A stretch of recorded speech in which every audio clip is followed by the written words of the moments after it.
Nagara Panchami special ಪತ್ತೊಳಿ ಅಂದರೆ turmeric ಲೀಫಿಂದ ಮಾಡುವಂಥ sweet. ಇದು ತುಂಬಾ ಟೇಸ್ಟಿಯಾಗಿರುತ್ತೆ. ಇವತ್ತು ಎಲ್ಲರ ಮನೆಯಲ್ಲೂ ಇದೇ ಸ್ವೀಟ್ ಮಾಡ್ತಾರೆ. ಇದಕ್ಕೆ ನಾನು ಮಾತ್ರ ಇಲ್ಲಿ ಬಾಯ್ಲ್ಡ್ ರೈಸ್ ತೊಗೊಂಡಿದ್ದೇನೆ. ಬಾಯ್ಲ್ಡ್ ರೈಸ್ ಅದರಿಂದ ಮಾಡಿದರೆ ತುಂಬ ಟೇಸ್ಟಿಯಾಗಿ ಬರುತ್ತೆ ವೈಟ್ ರೈಸ್ಗಿಂತ. ನಾನು 1.5 ಲೋಟದಷ್ಟು ಬಾಯ್ಲ್ಡ್ ರೈಸ್ ತೊಗೊಂಡಿದ್ದೇನೆ. ಅದನ್ನು 5 to 6 hours ನೆನೆಸಿಟ್ಟು ಸ್ವಲ್ಪನೇ ಒಂದೆರಡು ಬ್ಯಾಚಲ್ಲಿ ಸಾಲ್ಟ್ ಹಾಕಿಬಿಟ್ಟು ನೋಡಿ ಈ ರೀತಿ ಗಟ್ಟಿಯಾಗಿ ಗ್ರೈಂಡ್ ಮಾಡಿದ್ದೇನೆ. ಒಂದೇ ಸಲಕ್ಕೆ ಗ್ರೈಂಡ್ ಮಾಡಲಿಕ್ಕೆ ಹೋಗಬೇಡಿ, ಒಟ್ಟಿಗೆ ನೀರು ಹಾಕಿ ಸ್ವಲ್ಪನೇ ನೀರು ಹಾಕಿ ಗಟ್ಟಿಯಾಗಿ ಈ ಕನ್ಸಿಸ್ಟೆನ್ಸಿಗೆ ಗ್ರೈಂಡ್ ಮಾಡಬೇಕು. ಯಾಕೆಂದರೆ ಅದು ರೊಟ್ಟಿ ಥರ ಸ್ವಲ್ಪ ಎಲೆಯಲ್ಲಿ ತಟ್ಟಲಿಕ್ಕೆ ಉಂಟು. ಇವಾಗ ನೋಡಿ, ಫುಲ್ ವಿಡಿಯೋ ನೋಡಿ ಹೇಗೆ ಮಾಡ್ತೇನೆ ಅಂತ. ಈ ಥರ ಟರ್ಮರಿಕ್ ಲೀಫ್ ಅಂದರೆ ಅರಿಶಿನ ಎಲೆಯನ್ನು ರಾತ್ರಿ ಇಟ್ಟಿದ್ದೇನೆ. ಇದು ಬೆಳಿಗ್ಗೆದು ವಿಡಿಯೋ. ಇಲೈಚಿ ತಗೊಂಡ್ಬಿಟ್ಟು ಕುಟ್ಟಿ ಇಟ್ಟಿದ್ದೇನೆ. ಇಲೈಚಿ ಕೂಡ 2 ಬೌಲ್ ಇದರಲ್ಲಿ ಕಪ್ಪಲ್ಲಿ ಫ್ರೆಶ್ ಕೋಕೋನಟ್ ತಗೊಂಡಿದ್ದೇನೆ. ಇದಕ್ಕೆ ನಾನು ಜಾಗರಿ ಹಾಕ್ತಾ ಇದ್ದೇನೆ. ನೀವು ಇಡೀ ಬೆಲ್ಲ ಹಾಕೋದಾದರೆ ಅದನ್ನು ಸ್ವಲ್ಪ ಮೆಲ್ಟ್ ಮಾಡಿ ಅದಕ್ಕೇ ತೆಂಗಿನಕಾಯಿ ಹಾಕಿ ಸ್ವಲ್ಪ ಹೊತ್ತು ಅದನ್ನು ಗ್ಯಾಸಲ್ಲಿ ಅಂದರೆ ಬೆಲ್ಲದ ಪಾಕದ ಜೊತೆಗೆ ಮಿಕ್ಸ್ ಆಗುವ ಥರ ಇದು ಮಾಡಿ. ಇಲ್ಲಾಂದರೆ ಈ ರೀತಿ ತುಂಬಾ ಈಸಿ ಮಾಡಲಿಕ್ಕೆ ಫ್ರೆಶ್ ಕೋಕೋನಟ್ಟಿಗೆ ಈ ರೀತಿ ಬೆಲ್ಲದ ಪೌಡ್ರ್ ಮಿಕ್ಸ್ ಮಾಡಿ ಇಲೈಚಿ ಮಿಕ್ಸ್ ಮಾಡಿ ಇಟ್ಟರೆ ಆಯಿತು.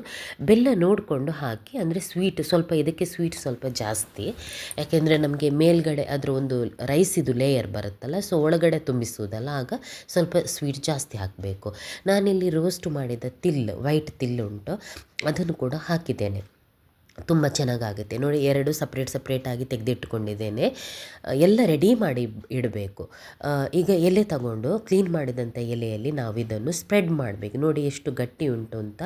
ಈ ರೀತಿ ನಾವು ಸ್ಪ್ರೆಡ್ ಮಾಡಬೇಕು. ತುಂಬ ದಪ್ಪಾಗಿ ಸ್ಪ್ರೆಡ್ ಮಾಡಬಾರ್ದು. ಕೈಯನ್ನು ಸ್ವಲ್ಪ ನೀರಿನಿಂದ ಅದ್ಬಿಟ್ಟು ಈ ರೀತಿ ಸ್ಪ್ರೆಡ್ ಮಾಡಬೇಕು ನಾವು. ಆಗ ತುಂಬ ತೆಳುವಾಗಿ ಬರುತ್ತೆ. ಎಷ್ಟು ತೆಳು ಬರುತ್ತೆ ನೋಡಿ, ಅಷ್ಟು ಟೇಸ್ಟಿಯಾಗಿರುತ್ತೆ. ಅದರ ನಂತರ ಅದರ ಫಿಲ್ಲಿಂಗ್ ಕೂಡ ಅಷ್ಟೇ. ನೀವು ಎಷ್ಟು ಫಿಲ್ಲಿಂಗ್ ಜಾಸ್ತಿ ತುಂಬಿಸ್ತೀರೋ ಅಷ್ಟು ನಿಮಗೆ ಸ್ವೀಟ್ ಟೇಸ್ಟಿಯಾಗಿ ಬರುತ್ತೆ ನೀವು ಮಾಡುವಾಗ. ಇದು ವೈಟ್ ರೈಸಲ್ಲಿ ಮಾಡಿದರೆ ಇದರಷ್ಟು ಟೇಸ್ಟ್ ಬರೋದಿಲ್ಲ. ಯಾರಾದರೂ ವೈಟ್ ರೈಸಲ್ಲಿ ಮಾಡೋರಿದ್ದರೆ ಡಿಫ್ರೆನ್ಸ್ ನೋಡಿ ಮಾಡಿಬಿಟ್ಟು ಆವಾಗ ಗೊತ್ತಾಗುತ್ತೆ ಬಾಯ್ಲ್ಡ್ ರೈಸಿಂದ ಎಷ್ಟು ಟೇಸ್ಟಿ ಆಗುತ್ತೆ ಅಂತ. ಈ ರೀತಿ ಮಡಚಬೇಕು. ನಾನು ಈ ರೀತಿಯೇ ಮಡಚೋದು, ಯಾಕೆಂದರೆ ನಮಗೆ ಕುಕ್ಕರಲ್ಲಿ ಪಾತ್ರೆಯಲ್ಲಿ ಇಡಲಿಕ್ಕೆ ಒಳ್ಳೆಯದಾಗ್ತದೆ ಈ ರೀತಿ ಫೋಲ್ಡ್ ಮಾಡಿದರೆ. ಮತ್ತು ನೋಡಲಿಕ್ಕೇನು ಈ ಶೇಪ್ ತುಂಬ ಚೆನ್ನಾಗಿ ಕಾಣುತ್ತೆ. 2 ಟೈಪಿದ್ದು ತೋರಿಸ್ತೇನೆ, ನೀವು ನೋಡಿ ಯಾವ ರೀತಿ ಆಗುತ್ತೆ ಅಂತ. ತುಂಬ ದೊಡ್ಡದಿದ್ದರೆ ಎಲೆ ಕಟ್ ಮಾಡಬೇಕಾಗತ್ತೆ. ನೋಡಿ ಇನ್ನೊಂದು ಟೈಪ್ ಇದು ಸ್ವಲ್ಪ ಅಗಲ ಉಂಟು ಮತ್ತು ಸ್ವಲ್ಪ ಎಲೆ ಗಿಡ್ಡ ಉಂಟು, ಶಾರ್ಟ್ ಉಂಟು. ಅದಕ್ಕೆ ನಾನು ಇದನ್ನು ಬೇರೆ ರೀತಿಯಲ್ಲಿ ಫೋಲ್ಡ್ ಮಾಡ್ತೇನೆ. ಈ ರೀತಿ ಫೋಲ್ಡ್ ಮಾಡಬೇಕು. ಬೇಕಾದರೆ ಅದನ್ನು ಮಿಡ್ಲಲ್ಲಿ ಕಟ್ ಮಾಡಿ ಸಹ ಮಾಡ್ಬೋದು. ನಾನು ಇವಾಗ ತೋರಿಸ್ತೇನೆ ಈ ರೀತಿ. ಇದು ತುಂಬ ದೊಡ್ಡದಿತ್ತು ಎಲೆ, ಅದಕ್ಕೆ ನಾನು ಈ ರೀತಿ ಕಟ್ ಮಾಡಿದ್ದೇನೆ. ಫಸ್ಟಿಗೆ ನಾವು ಇಡ್ಲಿ ಸ್ಟ್ಯಾಂಡ್ ಉಂಟಲ್ಲ, ಅದನ್ನು ನಾವು ಫಸ್ಟಿಗೆ ಸ್ಟೀಮಲ್ಲಿ ಇಡಬೇಕು. ಅದು ಕುದೀತಾ ಇರಬೇಕು, ನೀರು ಕುದೀತಾ ಇರುವ ನೀರಿಗೆ ಈ ರೀತಿ ಮಾಡಿಬಿಟ್ಟು ಒಂದು 4-5 ಆದ ಕೂಡಲೇ ಒಟ್ಟಿಗೆ ಇಡಬೇಕು. ಮತ್ತು ಎಲ್ಲ ಒಟ್ಟಿಗೆ ಇಡುವಾಗ ಅಲ್ಲಿ ಅದು ಸ್ಟಫಿಂಗ್ ನೀರಾಗುತ್ತಾ ಬರುತ್ತೆ ಬೆಲ್ಲ. ಅದಕ್ಕೆ ನಾವು ಸ್ವಲ್ಪ 4-5 ಆದ ಕೂಡಲೇ ಸ್ಟ್ಯಾಂಡಲ್ಲಿ ಇಡುತ್ತೇನೆ ನಾನು. ಅಷ್ಟೊತ್ತಿಗೆ ಏನಾಗುತ್ತೆ ಅಂದರೆ ಫಸ್ಟಿಗೆ ಇಟ್ಟಂಥ ಗಟ್ಟಿ ಸ್ವಲ್ಪ ಬೇಯ್ತಾ ಇರುತ್ತೆ. ಅದರ ಮೇಲ್ಗಡೆನೇ ನಾವು ಇಡ್ತಾ ಬರ್ಬೋದು.